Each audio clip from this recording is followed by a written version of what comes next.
Hello readers, I'm the Avid reader and today I'm doing a reading wrap-up for January and February of 2024. So in these 2 months I've read 5 books, and I also read a book towards the end of December that I didn't mention last year, so I'm gonna talk about 6 books in this wrap-up.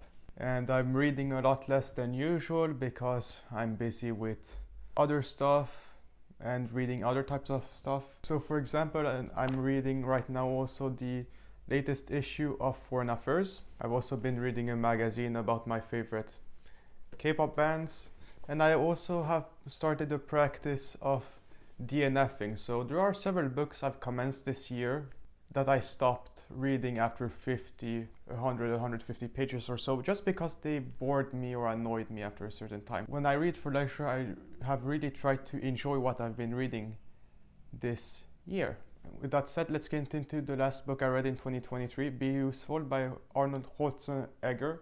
7 Tools for Life, I think the subtitle is, and this is just a self-help motivational book, which I read relatively quickly in a few days, and it's about 300 pages, but it's written in large print, and it basically tells you for how you think about stuff, have a clear vision of what you want to do in life, and then everything you do, make sure that it makes your vision clearer instead of more fluid, because the more fluid stuff is, the more vague stuff are, the more you're in despair and hopeless and don't know what you're gonna do. So yeah, it's a relatively straightforward self-help book, but it has in part helped me to keep up my motivation so far this year. Now, the first book I read this year, and I've done a short book review on this book, is The Responsibility to Protect in Darfur by David Lance. And by the way, I also used this book as an important source in a historiographical essay I had to write for one of my courses at university. So I wrote about the responsibility to protect, and Darfur is a very important case study for the responsibility to protect, and it's a very well written academic book on the responsibility to protect people from mass atrocities using Darfur as a case study. Then I read Norwegian Wood by Haruki Murakami. This is a book taking place in late 60s Japan, with the main character Toru, who's a reader, but he's also a quiet guy.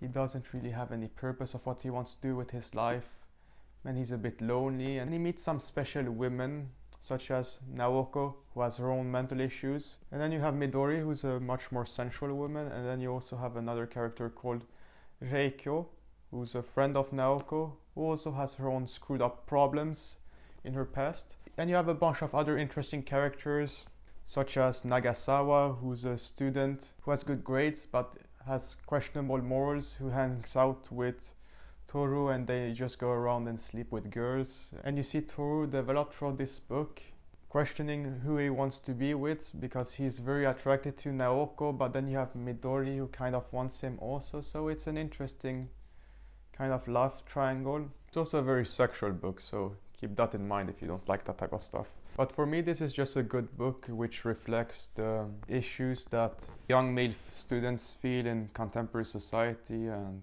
just how it is to live alone in a student dormitory. And there are some problems with this book at times, but overall it's a good book. Although I don't agree with the main character, who for some reason loves The Great Gatsby in this book. There are parts of this book also that are really disturbing. Then there are parts of this book that are really depressing. Towards the middle of the book, there's a part that's just makes your skin crawl with describing some twisted girl and how she psychologically destroyed a young woman.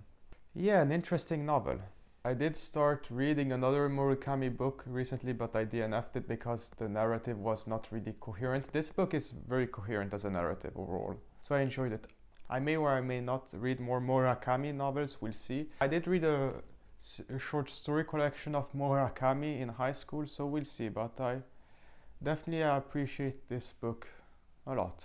Then we have this book, which I spent over a month reading. It's Historien om Sverige by Herman Lindqvist, which is just a thick history book about Sweden, and especially modern Sweden. So it's over 600 pages, and it's written in small letters, and 5-6 of it focus on the last 500 years of Swedish history, and it's interesting.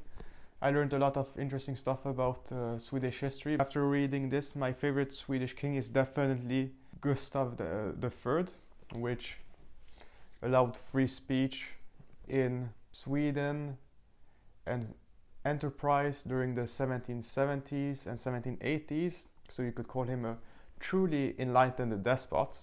But at times this narrative is a bit incoherent, so Lindqvist repeats himself, but he says stuff that don't make sense because he said something else earlier. So, for example, when he talks about conscription, he said there was no conscription at this time period, and then a few dozen pages later, it turns out that there was conscription. So, yeah, still, you learn a lot by reading a book like this. It's 600 pages of modern Swedish history, which is interesting for me since I'm half ethnically Swedish, since I'm from Åland in Finland. And it does also talk about Åland and the links between Finland and Sweden, as Finland for a long time was an integral part of Sweden, and Finns were not distinguished from Swedes in their rights. They had equal rights pretty much. And by the way, the peasants in Sweden, they've always been free, so you never really had serfdom them in Sweden. You did have a short time of slavery for a minority of peasants in the Middle Ages, but that petered out. So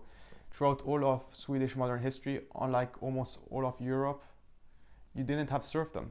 At one point during the 17th century, Sweden had an empire that encompassed the whole Baltic Sea, which is pretty amazing. Also, by reading this book, you understand why so many neighbors really hate Russia. Most of this book overall just focuses on the history of modern Swedish kings, you could say. Then I read Calling BS, The Art of Skepticism in a Data-Driven World by Carl Bergstrom and Jevin West. This is basically a book that makes you be skeptical toward any type of data or claims that people make. So it accepts science, but it thinks that you should always be skeptical of anything anyone says.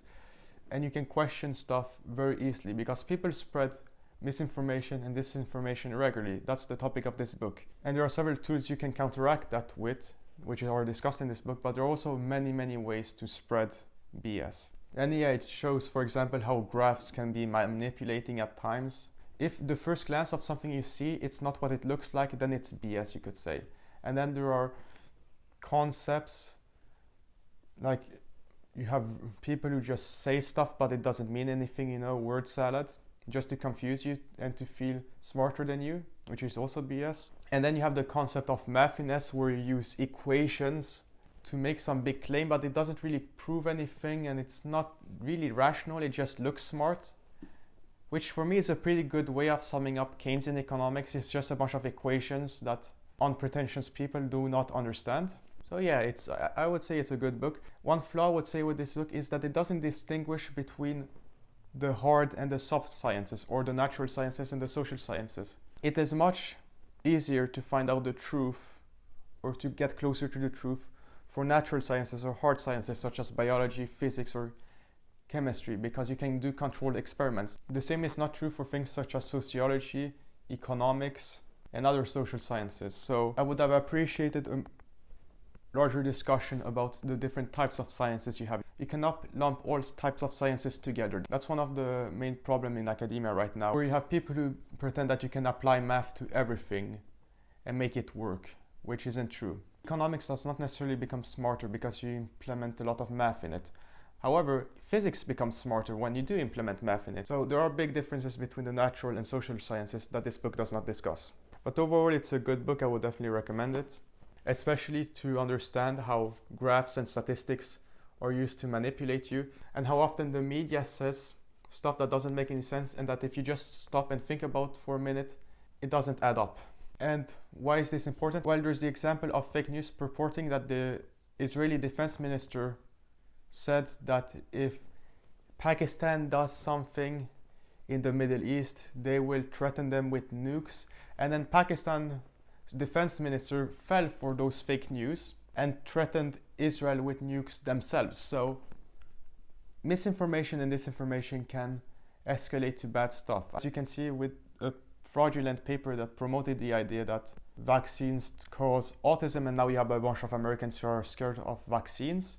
But when you actually look into it, you discover that the author who wrote that paper had major conflicts of interest and engaged in various types of fraud, which led to a bunch of his colleagues and the journal where his original article was published in to disavow him and the claim that vaccines cause autism. So if you want to learn the art of skepticism of modern data, then you should definitely read this book. The final book I've read so far this year in February is Days at the Morisaki Bookshop by Satoshi Yagisawa. So this is another translated Japanese book. It's about a girl who breaks up with her boyfriend as he lied to her and he's about to get married, and she moves to her eccentric uncle's bookshop. She's sleeping all the time, but eventually she discovers the love of reading and she helps ingratiate herself in the bookshop culture, and also she hangs out at a coffee shop and meets people there.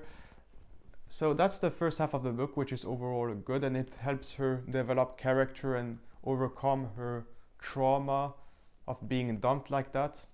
So the first half of the book is great, but then the second half of the book is just meh. It's a short book, 150 pages, but the second half has the aunt show up, and the aunt is just, she's a bad person. Like, she just grabs people's cheeks and thinks that's cute, and she psychologically destroyed the uncle, but the uncle still wants to get back together with her, and that kind of happens in the end.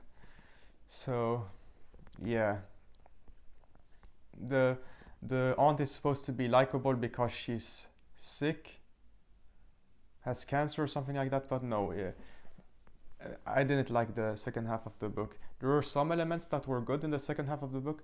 The first half was great, but the second half is just meh. So overall, it's a decent book. I gave it 3 out of 5 stars on Goodreads, but I would not recommend it.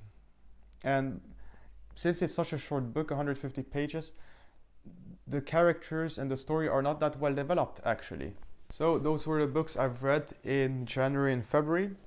I'm reading, of course, a lot less now because of being busy with other stuff, since I'm a second year history university bachelor student and in honors. And I am also reading a bunch of stuff for academia. So I have one course where I have to read about 100 pages a week, and then another course where I have to read 50 pages a week. I'm also working in research seminars at university, so yeah, I'm busy. And I also have a social life now with the honors community, which is nice. And I'm doing a minor right now on international relations, which means I'm reading a lot of interesting stuff for university. And also in the past few months, I've gotten into the habit of reading the Foreign Affairs magazine issues, and the current issue has some interesting articles. So yeah, I'm still reading a lot of interesting stuff, even though I'm reading less books nowadays. Having said that, I'm the Avid Reader, and I will see you readers next time.